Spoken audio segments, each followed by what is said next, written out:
amazing that you can have a jungle look garden just in 1 year. And how you can have that? There are so many plants which go really fast. That means you don't have to wait years to see the impact in your garden. So I have put together a list of plants which can turn your garden into this exotic look. And on top of that, only one plant is really expensive, the others are really economic to buy. Some of them need a bit more production, or you don't have to care for them at all, treat them like annuals. So there is a plant for everyone. Either you have a container gardening or you have got space in your garden in the ground. These plants, or most of them, are suitable for that. So I wanted to mention that there is a construction work going behind my back and they're going to start the work. I'm just going to shoot rest of the video inside.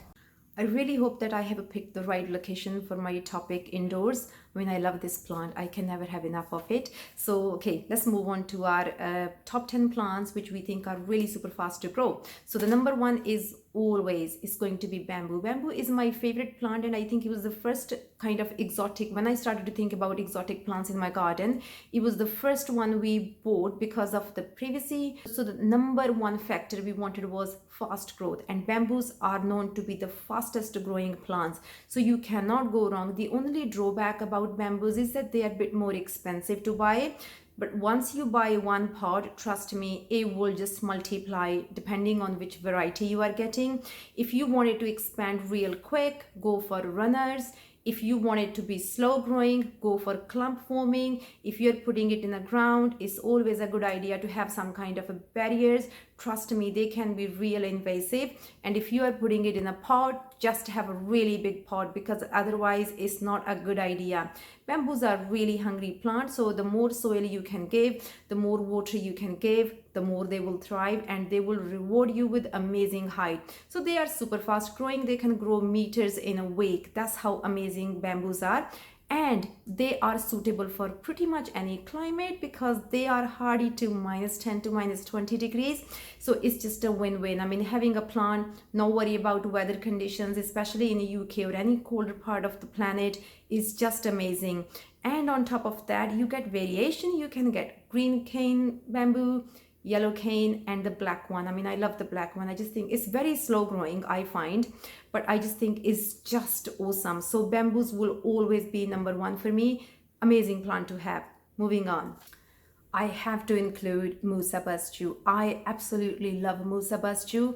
I just think it's one of those plants which are so cheap to buy, has amazing foliage, and grows really fast. So initially it can easily double its height in one season. I mean, I always see a new leaf keep coming up. Again, that depends on where on the planet you live in. The more hotter the summer you have, the more it's going to grow. And on top of that, it's really hardy. I mean, there's a mixed opinion that is hardy to -10 to -15 degrees. Even if we think about -10 degrees, it's pretty hardy in most of the UK. So I just think it's another plant on the list which will give you instant jungle look. It's very economic to buy. On top, it's going to produce a lot of pups. That means it will just keep on multiplying. You buy one plant and soon you will have a clump of them, and they just look majestic. I mean, sometimes they look a bit sad when the wind has really ripped the leaf, but to be honest, it has never put me off. If you are in really colder parts of England, you might want to protect its foliage when the autumn hits in or the frost is going to hit. I have never done that, and I have lost one of my really big Musa to that because I didn't protect it. But because I had so many pups keep coming up, I'm not really bothered. It's another one's growing, so I'm okay. I mean, I like to have stress-free plants. I don't have to keep about winter protection all the time. So Musa basjoo is cheap, it's root hardy, so even if the top goes, you know you have the bottom, and it's gonna come back again every year, and it's going to grow really fast, and it can do well in sun, of course, and it can do well in part shade as well. In part shade, the only thing happens is that the leaves get a bit more bigger because of the photosynthesis process. They have to work harder to get the sunlight, and at the same time the leaf becomes a bit more darker shade. To be honest, I prefer darkish shade over the lighter green, so I think it's just a win-win. The next one is Ricinus communis. I absolutely love this plant. Before I go on about it, it's really toxic, so please read into it before you want to have it in your garden. And the reason I picked this plant, it can grow 5 to 6 foot in a single season at least. And then you think, I mean, what's there not to like about this plant? It's so fast growing. Other than the fact that it's quite toxic, if you have young children or pets like to chew on things, this plant is not for you. But other than that, you can grow it from seeds. I have just done a video on that. You can see the link up there. And seeds are so cheap. They cost like 3-4 pounds for a seed, a pack of 10. Their germination is so high, super easy to grow, and at the same time you have a choice of color. You can have a kind of a blue tinge leaf, you can have a greenish, or you can have a reddish or purplish. So you can have a mammoth size or you can have a compact size. So I have gone for the compact look. Of course, they love full sun if you want to see this vibrant foliage, but if you think you have only part shade, it will be compromised on the brightness on the foliage, but the plant will still do well and it will survive.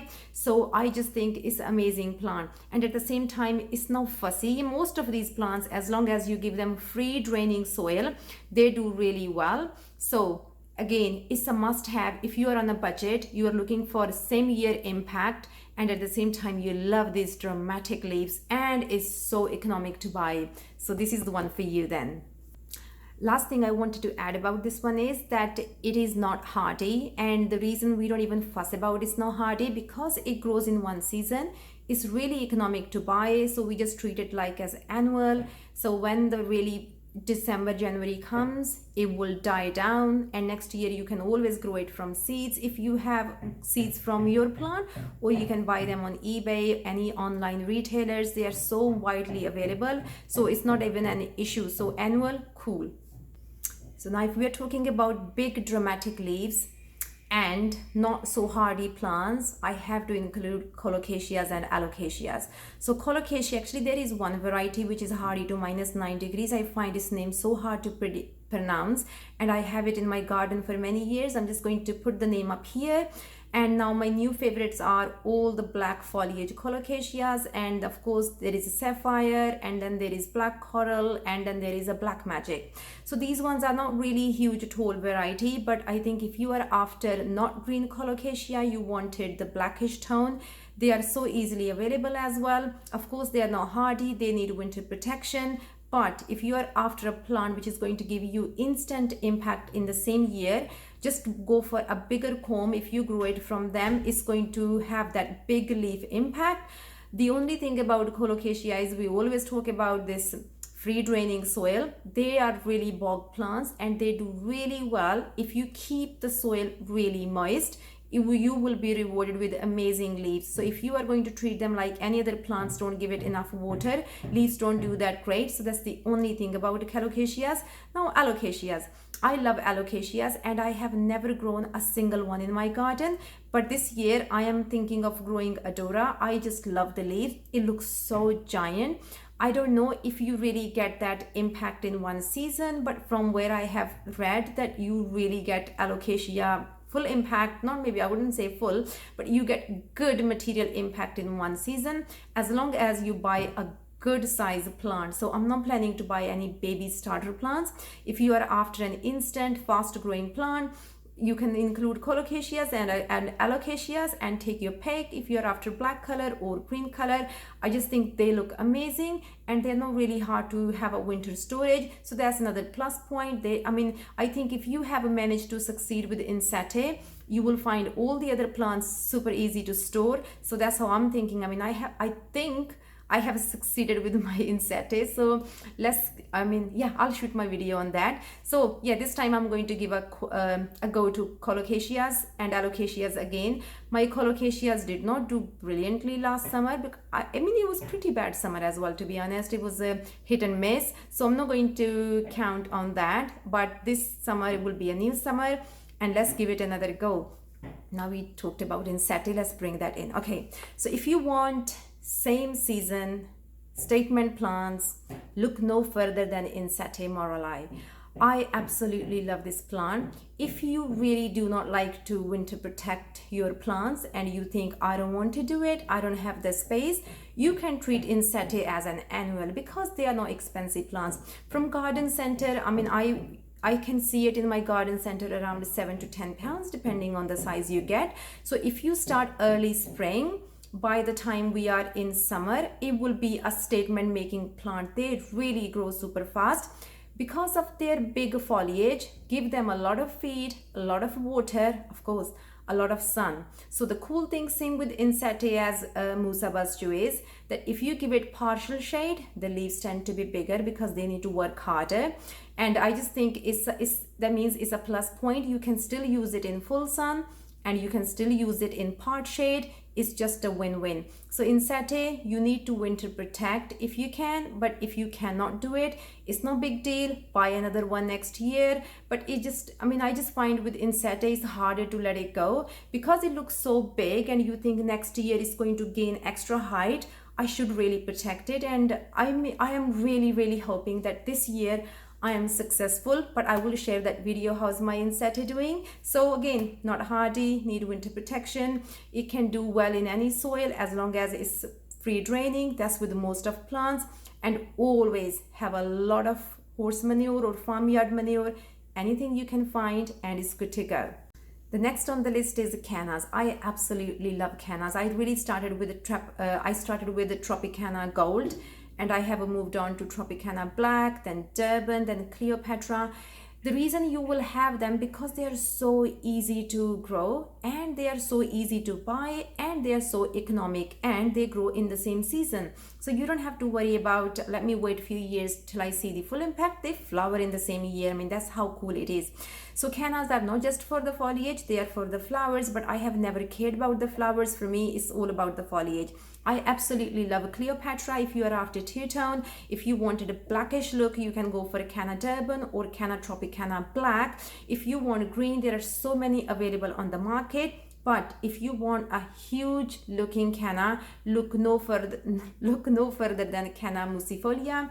It's just amazing. The new thing I actually learned about cannas is the viruses. I have always read about it, I never experienced. So this time I have bought from a really good shop cannas, and they had mosaic virus on them. So please inspect your plant before you buy it. And I always believe in that you can cure things, and trust me, I have tried so many things. It's not curing. So the best thing is I have to dispose it off, and I'm still reluctant. I think I should do it. I'm still thinking, but I'm going to do it. So the cool thing about cannas is that it can grow really fast. You can get up to 5 to 6 foot depending on the variety you have. And at the same time, you can have a dwarf varieties if you're planning to have it in the pots or the front of your border. It's just win-win. And cannas love sun. And if you have a pond and you want to have this jungle look around your pond, they are bog plants, they'll do really well in water. So canna is just a win-win, and they're so easy to overwinter as well. I have actually never lifted them off the ground. If every single before the winter hits in, you can mulch them. They are easy to store. If you want to lift them up, you can put them in the compost and you can store them. The only thing you need to keep in mind is don't let the soil completely go bone dry. Just keep it tiny bit moist in between. So just to keep a check, and your cannas will be good for next year. At the same time, they multiply so fast. You will have a huge family and you'll think, oh my God, what do I do with it? That's how amazing cannas are. Super awesome plant to have and so economic to buy. So I do not think that you can afford cannas. Must have for any plant lover. So we have spoken so much about foliage, and I wanted to include this one is for the flowers. I don't think any exotic looking garden is complete without these stunning looking flowers. And for that, I have picked dahlias. Dahlias, it has so much varieties available. You are spoiled for a choice. You can have quite hardy dahlias and you can have a half hardy dahlias which will need protection. Depending on the kind of flowers you want, you can pick that. At the same time, dahlia again comes in foliage color. You can have a kind of a bronzy leaf dahlias, you can have a green leaf dahlias, you can have this stunning flower colored dahlias. You can have very tall dahlias, you can have a dwarf one. So depending on where you want to put in your border, I believe dahlias is a must have. It gives you flower, it gives you structure. At the same time, they flower for such a prolonged period. So dahlias is one of them. The more you prune, the more they're going to give you flower. For me, dahlias is a win-win. And if you end up buying half-hardy dahlias, they are so easy to store and they are so cheap to buy as well. I mean, I have picked 2 dahlias for this year, and they are half hardy. I'm just going to show you the pictures. The one I have bought, I still haven't received them because I'll receive them at the end of March. I really love the colors, and I just think it looks just amazing. So I wanted to really have them. So I just love them. I just think dahlias are so cool. They're so low maintenance. They're so easy to flower. They come every year. You have the least work to do other than just plant them and give them some feed. It's just super awesome. Next one. If you have a shady corner and you think I really want a lot of greenery there, look no further than hostas. Hostas actually grow really fast as well.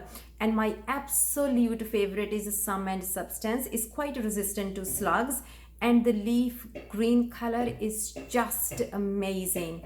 I just love it. I mean, that I have it everywhere, and your shaded parts are full of greenery. I mean, what else can you ask, to be honest? And they're so economic to buy. They multiply again, so a small plant can fill a really big space. If you are after really big ones, it is called Empress Woo, I think.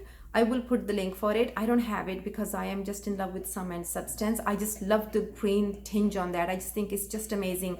So again, hostas are really hardy plants. As long as you save them from slugs, they are amazing. Actually, the other thing I learned about hostas is that if they are stressed, slugs will attack them a lot more than the healthier ones, which I didn't know. I just thought slugs are just going to attack them. Actually, that's not the case. I think it was on BBC. I was watching one gardening program. That's when I learned this. I mean, it's just amazing. So moving on to the next one. Now we're talking about a tree. The name is Paullinia tomentosa. It's one of the fastest growing tree on the planet, and it's pretty hardy to minus 15 degrees. So that means you're just sorted even you are in the coldest part of the UK or in the world. I wouldn't say in the world. I mean, there are much colder parts, right? So this one can grow up to 6 foot in one season. I mean, that is awesome. It has this beautiful looking foliage, and it can flower if you don't cut it down. I just think it has all the plus points, and it's really economic to buy. You can get like 2 liter or 3 liter pot size for 12-13 pounds. And it's going to give you that instant jungle look in the same season. I mean, I just think that is super amazing. And now the last one on my list is Gunnera. The thing with the Gunnera is you need a lot of space. Because I don't have space, I don't have that in my garden. This one is, you have a space, or even, I mean, I have always seen them around the pond. I just think the leaves are just so amazing. They are quite hardy plants. If you mulch them in winter, they can do well in sun, well in shade as well, but all down to the space. And I just think if you have that, it's a cool plant to have. It completes the jungle look. I mean, I have never seen a more mammoth leaf than the Gunnera. I just think it's just amazing. I really hope that it was a useful video. If it was, please click like. And if you would like to see my further videos, please click subscribe. Thank you so much for watching. Bye-bye.